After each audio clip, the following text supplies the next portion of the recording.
Olá você, chegando com mais uma edição do PB do Esporto, a primeira em 2022, nessa quarta-feira, 5 de dezembro. E vamos aos destaques dessa edição.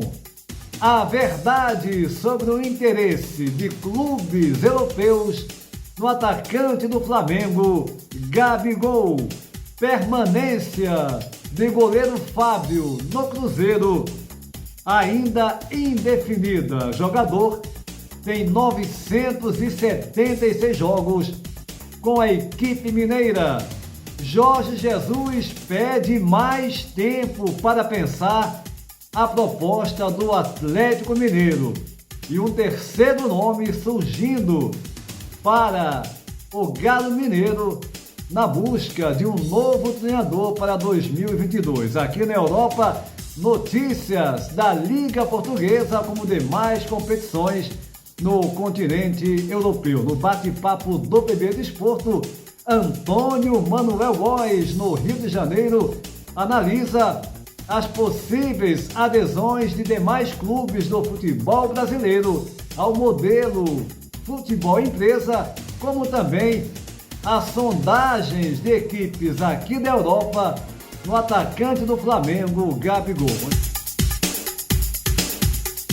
Antes de mais nada, convidando você para se inscrever no nosso canal, deixar o seu like e compartilhar os nossos vídeos em suas redes sociais. E Jorge Jesus, ex-treinador do Benfica, multicampeão com o Flamengo em 2019-2020, sendo sondado pelo Atlético Mineiro, ele é a opção número 1, mas pedindo mais tempo ao Galo Mineiro para pensar na proposta. Vamos falar desse e outros assuntos na sequência dessa edição do PB do Esporto, porque Antônio Manuel Góes, no Rio de Janeiro, já está pronto.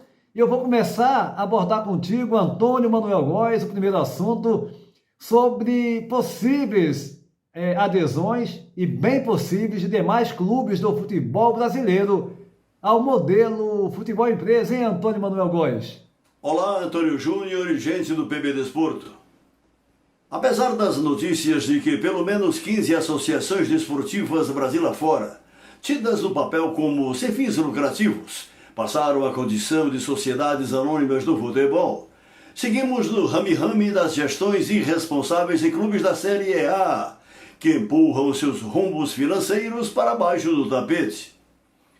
No rastro de Cruzeiro e Botafogo, que afinal decidiram emergir do lamaçal, aguarda-se uma próxima adesão em massa ao regime do futebol empresa, única saída para os encalacrados em rombos insolúveis na rota da falência. Entretanto, persiste no topo da Série A do Brasileirão a presença do trem pagador, do endinheirado, que passa o cheque para pagar as contas, sob a maquiagem da paixão clubística, mas com interesses vinculados a vantagens para suas corporações empresariais. É o caso do Atlético Mineiro, vencedor do Brasileirão e Copa do Brasil, com quase R$1,5 bilhão de dívidas, tocado por um mega incorporador imobiliário de BH, e Palmeiras, ganhador da Libertadores, sustentado pela patrocinadora Master, de propriedade de sua conselheira e recém-impostada presidente executiva. Dissociado da realidade permissiva dos ricaços gastadores, o torcedor comum quer mesmo a conquista de títulos e o resto que se dane. Uma concepção do senso comum dominante em nosso país. A arraigada cultura do vencer a qualquer custo e depois a gente vê. Mais surreal é o Corinthians, com as cuecas hipotecadas até a 11ª geração de seus cartolas, pagando na caixa sob coerção judicial o financiamento do Itaquerão, mas contratando jogadores a peso de ouro até onde lhe der na telha. E pior, sem dispor de um mecenas para bancar a estratosférica inconsequência. Contamos, é verdade, com honrosas exceções de políticas gerenciais de pés no chão, cuja atual referência é o Flamengo, saído em 8 anos de um buraco de quase 800 milhões de reais para fechar em 2021, mesmo sem a chancela oficial de uma SAF, com receita bruta de 1 bi e 100 milhões, e memoráveis temporadas em 2019 e 2020, além de consolidada idoneidade no poderoso mercado internacional do futebol. Até quando persistirá por aqui, entre nossos clubes de futebol, vários deles com milhões de adeptos, esse falacioso e deletério gigantismo à base do parece, mas não é? Antônio Manuel Góes, é mais do que provável, é uma tendência que, eu diria, a maior parte dos clubes brasileiros acabem indo nesse caminho, de se tornarem clube empresa. Aliás, para muitos é a única saída.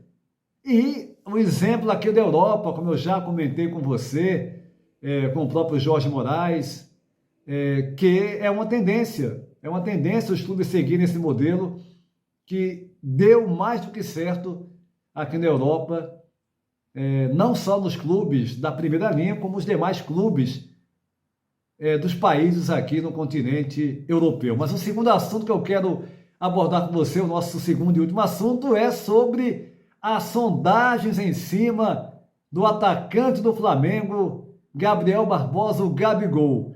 Como é que você encara, como é que você vê esse interesse, Newcastle, o West Ham e também agora surgindo o Fenerbahçe da Turquia, os dois primeiros da Premier League, Flamengo jogando duro. E aí, Antônio Manuel Góes? O intervalo de férias entre o fim da temporada 2021 e a prevista para 2022 é o paraíso das especulações no mercado do futebol. Há, por óbvio, transações a envolver atletas e treinadores que se concretizam e as temos bem relevantes às dezenas.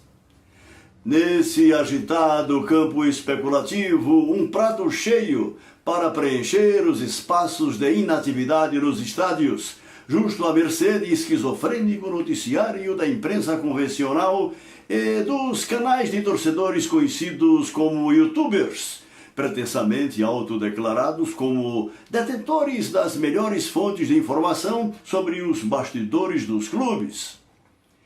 Entre tantos e bombásticos furos de reportagem, esse a envolver suposto interesse de dois clubes médios da inglesa Premier League por Gabigol do Flamengo é a bola da vez. Primeiro, o Newcastle, controlado por um sheik das Arábias, e desnecessário frisar que todo sheik árabe é bilionário. No vácuo da informação, outro novo rico inglês, o West Ham. Aqui a doce mentira de youtubers e veículos de mídia desportiva cravada como verdade. O Newcastle, por exemplo, teria aberto negociações com quem? Para adquirir os direitos sobre o artilheiro e ídolo rubro-negro. O suficiente para alvoroçar o mundo inteiro, a ponto de porta-vozes oficiais do Flamengo jogarem um balde de água gelada na fervura especulativa. Gabigol só seria negociável pelo estrito valor da multa rescisória contratual, algo em torno de 210 milhões de reais. E ponto final. Como é para encher linguiça, é oportuno lembrar que o próprio atacante tem outras pretensões, como a de integrar a seleção brasileira na Copa do Mundo em dezembro no Catar, e quem sabe aí sim, de acordo com sua desenvoltura, cair nas graças de um gigante europeu. Tudo, porém, não passa de hipóteses, de sonho dourado do jogador. Gabigol, aliás, antecipou neste começo de semana sua pré-temporada no Ninho do Urubu, a busca de se aprimorar com vista à retomada por títulos do Flamengo, agora sob a batuta de outro português, Paulo Sousa, que chega ao Rio de Janeiro com sua comissão técnica nas primeiras horas da próxima sexta-feira, dia 7, Antônio Júnior. Mas Antônio Manuel Góes, o Flamengo agindo muito bem, aliás, também um pedido, né?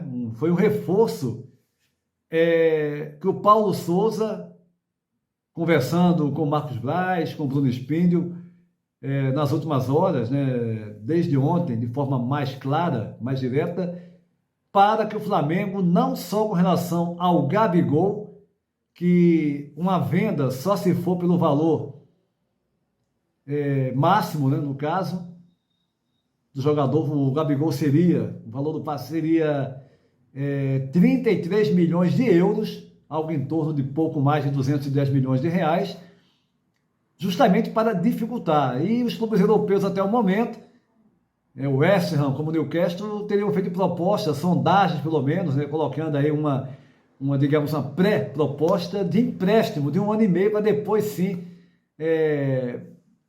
viabilizar a contratação ou não, que o Flamengo rejeita de antemão. E agora o Paulo Sousa reforçando não só isso para o Gabigol, como demais jogadores do elenco. Paulo Sousa, que chega ao Rio de Janeiro, ao Brasil, na próxima sexta-feira, já passando alguns detalhes sobre a estrutura e tudo mais, e na segunda-feira, dia 10, começa os seus trabalhos no Flamengo. Antônio Manuel Góes, no Rio de Janeiro, aqui dentro do nosso bate-papo. E o técnico Jorge Jesus, que deixou o Benfica recentemente e passou a ser alvo do Atlético Mineiro, o Galo Mineiro, o campeão brasileiro de 2021, como também da Copa do Brasil. O Jesus pedindo, na manhã dessa quarta-feira, 5 de dezembro, mais um tempo para pensar na proposta, no interesse do Atlético Mineiro na sua contratação. O técnico, logo no início da conversa, na verdade, o contato do seu empresário com os dirigentes do Galo Mineiro, não se mostrou muito interessado em ir para Belo Horizonte, e logo foi comentado que isso estaria associado muito ao trabalho que ele fez no Flamengo, né, que foi multicampeão, e claro, né, colocar de repente o nome dele em jogo, por mais que o Galo Mineiro tenha uma forte equipe, e até mesmo pela ligação que ele passou a ter com o rubro-negro carioca. A verdade é que o Atlético Mineiro tem também o plano B, que é Carlos Carvalhal, e surgindo já informações nessa quarta-feira, 5 de dezembro, que o terceiro nome também estaria sendo sondado, ou seja, uma opção C para o Atlético Mineiro. Caso o Jesus não confirme, né, não demonstre realmente o interesse de ir para Belo Horizonte, dirigir o Atlético Mineiro, e também se o Carlos Carvalhal, a opção B, o técnico do Braga, também não dê certo. Ou seja, o Atlético trabalhando aí já com 2 nomes divulgados e mais um que ainda está em sigilo para vir a ser o novo técnico do Atlético Mineiro. E, aliás, a notícia surgida nesse instante dá conta que o Jorge Jesus foi aconselhado por um membro da sua equipe, do seu staff, a de fato não aceitar a proposta do Galo Mineiro, do Atlético, até mesmo por tudo que ele fez no Flamengo, pela ligação com o Flamengo. Ou seja, o Jesus, que havia pedido, informação também checada agora, um prazo de 10 dias, isso mesmo, 10 dias ao Atlético Mineiro para dar uma resposta. É claro que o Atlético também não ia, né? É muito tempo. Jesus ele fez também procedeu assim com o Flamengo, ficou naquela novela, não disse nada de forma concreta, e agora pediu 10 dias e informação checada agora, uma pessoa do seu staff aconselhando fortemente o Jesus a de fato não aceitar a proposta do Atlético, que é muito boa. E mais uma informação, o Jesus até maio vai receber por mês do Benfica o equivalente à bagatela, né, de 2 milhões de reais. Nas últimas do PB Desporto, inicialmente falando do Fábio, goleiro de 41 anos de carreira longeva no Cruzeiro de Minas Gerais. Ele foi bicampeão da Copa do Brasil e também bicampeão brasileiro com a camisa do Cruzeiro e fez questão de continuar no Clube Mineiro, mesmo quando esse caiu para a segunda divisão. O Cruzeiro, é bom lembrar, está indo para a sua terceira Série B de forma seguida, agora com o Ronaldo chegando, né, para ser o dono do clube, o clube virando o clube empresa, e o Fábio, que tem 976 jogos com a camisa da equipe mineira, quer chegar à marca dos 1.000 jogos, superar essa marca, né? Chegar e superar essa marca dos 1.000 jogos, algo para lá de inédito, para lá de difícil, melhor dizendo, né? Algo de nada comum na carreira de qualquer atleta profissional. Houve um primeiro encontro, não houve acordo, mas teremos mais dois encontros já estão agendados do Fábio com a diretoria do Cruzeiro para tentar um acerto e o Fábio permanecer na equipe. É bom lembrar que o Cruzeiro tem dívida com o Fábio, ele abriu mão, né, naquele momento, quando o Cruzeiro foi rebaixado, para seguir na equipe. Enfim, teremos essas reuniões para a permanência ou não do Fábio. É claro que o torcedor do Cruzeiro espera que o Fábio, um dos melhores goleiros do país, sem dúvida alguma, aos 41 anos, siga, né, a sua carreira no clube de Minas Gerais. Já falando do Flamengo, mais uma vez falando do Flamengo, dirigentes da equipe do jogador, melhor dizendo, né, empresários, né, do jogador, o Washington Coroço, se encontram no Rio de Janeiro tentando aí uma negociação, o Flamengo com interesse no atacante Washington Coroço, 23 anos, ele que é do Equador, pertence ao Sporting Cristal do Peru, mas está emprestado até junho desse ano, 2022, à equipe do Pumas do México. A janela de transferência, né, fecha no México no último dia do mês, dia 31 de janeiro, e é o prazo para que a equipe do México opte por contratar, né, ou não o jogador. E aí, caso contrário, o Flamengo pode ser o destino do atacante Washington Coroço, 23 anos, 1,80 m, um atacante que é uma promessa do futebol equatoriano, que pode aparecer na equipe do Flamengo. Aliás, confirmando aqui a notícia da Raíssa Simplício, do portal Goal, ela que informou que o Paulo Souza, o novo técnico português do Flamengo, já deixou claro, né, a gente até comentou no início do programa, que o clube deu ordens para não negociar qualquer jogador de graça, e ele ainda, quando chegar no Brasil, chega na próxima sexta-feira, vai conhecer melhor o elenco, né? Ou seja, a saída de jogadores só mesmo com oferta pagando aí um valor mínimo. O caso do Rodinei que foi sondado pelo Internacional, também pelo Fluminense, não houve acordo e o Flamengo, o pedido mínimo para o Rodinei é de 5 milhões de reais para negociar o jogador, e o mesmo também para o Pires da Mota, o jogador que está sem espaço no Flamengo, chegou a jogar com o Renato Gaúcho nos últimos jogos do ex-técnico do Flamengo pelo time, mas há muito tempo sem espaço, sem ter uma sequência de jogos, ficou fora, ausente muito tempo, e é um dos jogadores que também pode deixar o clube, mas apenas se, como o Paulo Souza já deu ordens, e a diretoria acatando, se for por um valor mínimo. E a Liga Portuguesa de Futebol, a Liga Bwin, teve um jogo na noite dessa terça-feira, jogo em atraso da 13ª jornada, envolvendo as equipes do Tondela e do Moreirense. O Tondela recebendo o Moreirense e vencendo por 2-1, e dessa forma se distanciando um pouco das últimas equipes colocadas na competição. O líder do campeonato é o Futebol Clube do Porto, com 44 pontos ganhos, mesma pontuação do segundo colocado, o Sporting, que perde apenas nos critérios de desempate. O terceiro é o Benfica, com 37, já a 7 pontos de diferença dos dois primeiros colocados, situação bem complicada para o Benfica. O quarto colocado é o Braga, com 31, e o quinto, a equipe do Estoril, fazendo uma campanha consistente, se mantendo ali em quinto lugar, praticamente desde o começo do campeonato. São as 5 equipes que estariam garantindo presença nas competições europeias da próxima temporada.